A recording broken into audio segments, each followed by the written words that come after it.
औज़ुबिल्लाहिमिनश्शैतानिर्रजीम बिस्मिल्लाहिर्रहमानिर्रहीम।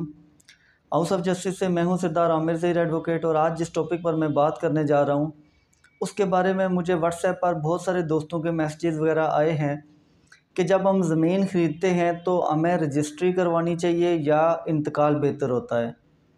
तो मैंने फिर फ़र्दन सबको जवाब देने के बजाय बेहतर यही समझा कि उस पर एक वीडियो बना दी जाए ताकि सबके नॉलेज में ये बात आ जाए कि कौन सी चीज़ बेहतर है और क्यों बेहतर है। दोस्तों, टॉपिक पर आगे बात करने से पहले छोटी सी रिक्वेस्ट कि जिन भाइयों ने मेरा चैनल अभी तक सब्सक्राइब नहीं किया, रिक्वेस्ट है इसको सब्सक्राइब कर लें और जो बेल आइकन है उसको भी प्रेस कर दें ताकि मेरी आने वाली वीडियोस और उनके नोटिफिकेशन बर वक्त आप तक पहुंच सकें। सवाल ये है कि रजिस्ट्री बेहतर होती है या इंतकाल। उससे पहले सवाल ये है कि रजिस्ट्री क्या है। आम ख्याल यही है कि जो हम ये जिसे सेल डीड कहते हैं या बैनामा है, इसको ही हम रजिस्ट्री कहते हैं। लेकिन रजिस्ट्री जो भी डॉक्यूमेंट, चाहे वो हिब्बा है, चाहे वो तमलीक है, चाहे वो दस्तबरदारी है, रहननामा है, बैनामा है, मुख्तारनामा है, वसीयतनामा है, ये जितने भी डॉक्यूमेंट्स हैं जो सब रजिस्ट्रार के ऑफ़िस में रजिस्टर होते हैं तो इन सब को रजिस्ट्री कह सकते हैं। लेकिन अक्सर यही होता है कि जो सेल डीड होती है, कोई प्रॉपर्टी ख़रीदी जाती है तो उस पर जो वो सेल डीड या बैनामा जो रजिस्टर करवाया जाता है तो सिर्फ़ उसी को लोग रजिस्ट्री कहते हैं। जबकि इंतकाल जो होता है वो पटवारी के पास होता है और जो तहसीलदार होता है वो उसको सेंक्शन करता है। इंतकाल भी बहुत सारी किस्मों के होते हैं। विरासती इंतकाल भी हो सकता है, रहन का इंतकाल हो सकता है, बै का इंतकाल हो सकता है। तो इंतकाल की भी बहुत सारी इक़साम हैं। अब एक सवाल जो सबसे पहले जिसका मैं जवाब देना चाहूँगा वो ये है कि लेट्स सपोज़ किसी की विरासती ज़मीन है, उसके बाप दादा की वो ज़मीन थी तो वो नस्ल दर नस्ल उनके पास चली आ रही है। तो अब उन किसी एक या कुछ लीगल एयर्स के वालिद साहब या वालिदा की डेथ हो जाती है जिनके नाम पर कुछ प्रॉपर्टी थी। तो अब वो जो बच्चों को ट्रांसफ़र होगी, उनके लीगल हेयर्स को ट्रांसफ़र होगी तो उसकी रजिस्ट्री नहीं बनेगी। उसके लिए इंतकाल ही होगा, विरासती इंतकाल जिसे कहते हैं। अगर किसी वारिस के नाम पर यह इंतकाल चढ़ाना है तो फिर वो सिर्फ़ इंतकाल होगा, उस सूरत में रजिस्ट्री नहीं होगी क्योंकि ये कोई ख़रीद व फ़रोख्त नहीं हो रही बल्कि एक विरासती जायदाद सी जो कि अब एक जो जिसके नाम पर यह प्रॉपर्टी थी उसकी डेथ हो गई है तो आगे उसके लीगल एयर्स के नाम ये ट्रांसफ़र होगी। तो ये थ्रू म्यूटेशन ही आगे ट्रांसफ़र होगी, इसकी रजिस्ट्री नहीं होगी। तो इस सूरत में तो ये बेहतर ही है और यही एक ही तरीक़ाकार है इसको आगे ट्रांसफ़र करने का। लेकिन जब कोई ज़मीन ख़रीदी और बेची जाती है तो उस सूरत में रजिस्ट्री लाजमी है। जो बैनामा है, सेल डीड है, ये लाजमी है।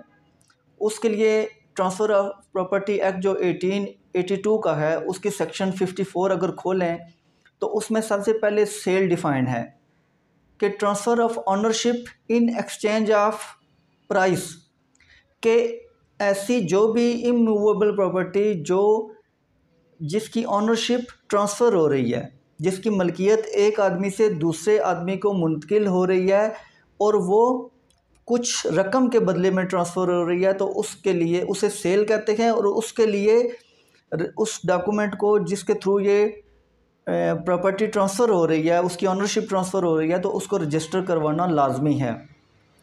और इसमें हर वो प्रॉपर्टी जिसकी वैल्यू 100 रुपीज़ या इससे ज़्यादा होगी तो उसे सब रजिस्ट्रार के पास रजिस्टर करवाना लाजमी है। तो अगर हम उसको रजिस्ट्री नहीं करवाएंगे, डायरेक्ट जाके इंतकाल करवाएंगे तो फिर ये जो सेक्शन है उसके मुताबिक हम उसके अगेंस्ट जा रहे हैं।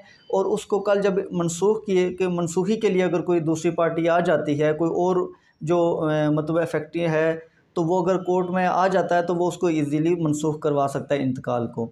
इसके लिए इंतकाल को जो मनसूख करवाने के हैं उसमें आगे चल के वीडियो में मैं डिस्कस करूँगा। अब एक और अक्सर देखने में आता है कि जो देहाती इलाका जाते हैं तो उनमें रजिस्ट्रियाँ नहीं की जाती। रजिस्ट्री नहीं की जाती, डायरेक्ट वो इंतकाल करवाया जाता है। जितनी भी प्रॉपर्टी बेची जाती है, लेट्स सपोज एक खसरा है 340 खसरा नंबर है, तो उसमें एक आदमी 10 मरले ख़रीद रहा है, तो वहाँ लिख दिया जाता है कि खसरा नंबर फ़लाँ, तो उसमें 10 मरला आगे मुंतकिल हो रहा है फ़लाँ आदमी को, तो उसका नाम जो मालिक वाला कॉलम है वहाँ लिख दिया जाता है। तो उसमें भी देहाती इलाकों में तो चलें ये अक्सर चलता है, लेकिन वो बेहतर यही है कि वहाँ पर भी रजिस्ट्री करवाई जाए, क्योंकि यहाँ तो सिर्फ उस खसरा में वो खसरा हो सकता है 20 कनाल का हो, 25 कनाल का हो, तो उसमें सिर्फ ये लिख दिया जाता है कि 10 मरले की प्रॉपर्टी आगे मुंतकिल की जा रही है या 5 मरले आगे मुंतकिल किया जा रहा है। ना कोई हदूदरबा होता है, ना कोई भी उसकी ख़ास जो जिससे वो पता चल सके कि सेल कंसिडरेशन आपने कितनी पे की है, कैसे पे की है, कब्ज़ा वाले हुआ है नहीं हुआ, कोई डिटेल नहीं होती, सिर्फ इंतकाल कर दिया जाता है। तो कल जब कोई और खाता शरीक जिसको पता चलता है कि आपने यहाँ ज़मीन ख़रीद ली है, तो वो आके फिर आपको तंग भी करता है, कोर्ट वगैरह में केसेस भी करता है, आपसे कब्ज़ा भी छीना जाता है, क्योंकि उसका प्रूफ कोई नहीं होता, तो बहुत सारी प्रॉब्लम बन जाती हैं। तो इसलिए बेहतर यही है कि आप इंतकाल के बजाय रजिस्ट्री करवाएं। अक्सर ये होता है कि लोग चूँकि उस टाइम जो प्रॉपर्टी ख़रीदी होती है उसकी भी पेमेंट की होती है, तो वो पेमेंट इतनी ज़्यादा करने के बाद कुछ ख़र्चा बचाने के लिए, हालांकि रजिस्ट्री और वो जो इंतकाल करवाया जाता है तो उसमें ज़्यादा डिफरेंस नहीं है, तो उसको थोड़ा सा वो ख़र्चा बचाने के लिए अपनी इतनी बड़ी इन्वेस्टमेंट को वो ख़तरे में डाल देते हैं। अब यहाँ पर सवाल ये पैदा होता है कि रजिस्ट्री और इंतकाल में क्या फ़र्क है और बेहतर कौन सी है और क्यों बेहतर है। सबसे पहले मैं रजिस्ट्री पर बात करना चाहूँगा, जो सेल डीड है उसके बारे में। इससे पहले भी मैं कुछ लेक्चर्स में, कुछ वीडियोस में एग्रीमेंट टू सेल अलग से डिटेल से बता चुका हूँ। जो रजिस्ट्री का प्रॉपर तरीक़ाकार है, पूरा प्रोसीजर है, वो भी मैंने डिस्कस किया, उसका लिंक मैं डिस्क्रिप्शन में डाल दूँगा। लेकिन फिर भी मैं जल्दी में उसको डिफ़ाइन करता जाऊँगा कि रजिस्ट्री का तरीक़ाकार क्या है और उसके सबूत कैसे कैसे आपके पास हों, तो कल अगर जब ये किसी कोर्ट में चैलेंज हो तो किस तरह आपके हक़ में बेहतर होगा। सबसे पहले जो रजिस्ट्री के लिए होता है, एक एग्रीमेंट टू सेल बनता है। जब आप बयाना देते हैं तो वो एग्रीमेंट टू सेल बनता है। उसके लिए स्टाम्प ख़रीदे जाते हैं, वहाँ पर आपका रिकॉर्ड आ जाता है, जो स्टाम्प वेंडर हैं उनके पास आपका अंगूठे का निशान, ये वो सारी चीज़ें वहाँ आ जाती हैं। उसके बाद उस पर लिखा जाता है, जो एग्रीमेंट टू सेल है, कि आज आप इतना बयाना दे रहे हैं, इतनी टोटल सेल कंसिडरेशन इसकी होगी, ये सेल कंसिडरेशन आपने फ़लाँ डेट तक पे करनी है। जो पे बयाना किया है वो बजरिया चेक किया है, बैंक ड्राफ्ट किया है, किसी भी तरीके से कैश की है, या जो भी तरीका है उसका वो आप वहाँ पर लिख देंगे। उसके बाद वहाँ पर गवाहों के साइन अंगूठा करवाया जाएगा, नोटरी पब्लिक से साइन करवाया जाएगा। उसके बाद अगला प्रोसीजर ये होगा कि जब आपने फुल पेमेंट कर दी तो दूसरी पार्टी तैयार हो गई, जो बेचने वाला है, कि वो आपके नाम पर ये ट्रांसफ़र करेगा। फिर आप उस प्रॉपर्टी की जो स्टाम्प ड्यूटी वगैरह है वो निकलवाएंगे, आप बैंक से उसके स्टाम्प ख़रीदेंगे।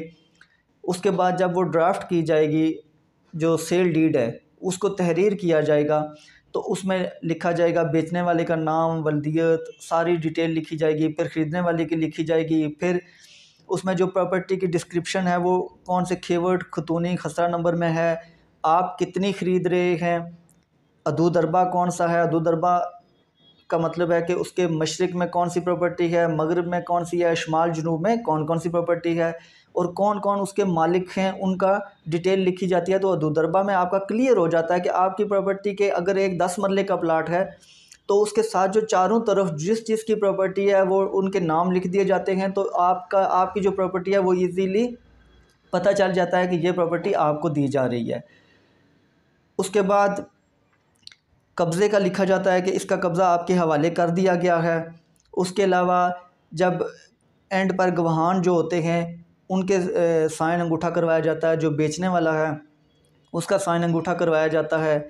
उसके बाद फिर जब ये सारा प्रोसीजर हो जाता है तो फिर नादरा का जो वो वेरिफिकेशन करवाई जाती है, जो ख़रीदने वाला, बेचने वाला और जो दो गवाहान हैं उनकी वहाँ पर पिक्चर्स ली जाती हैं।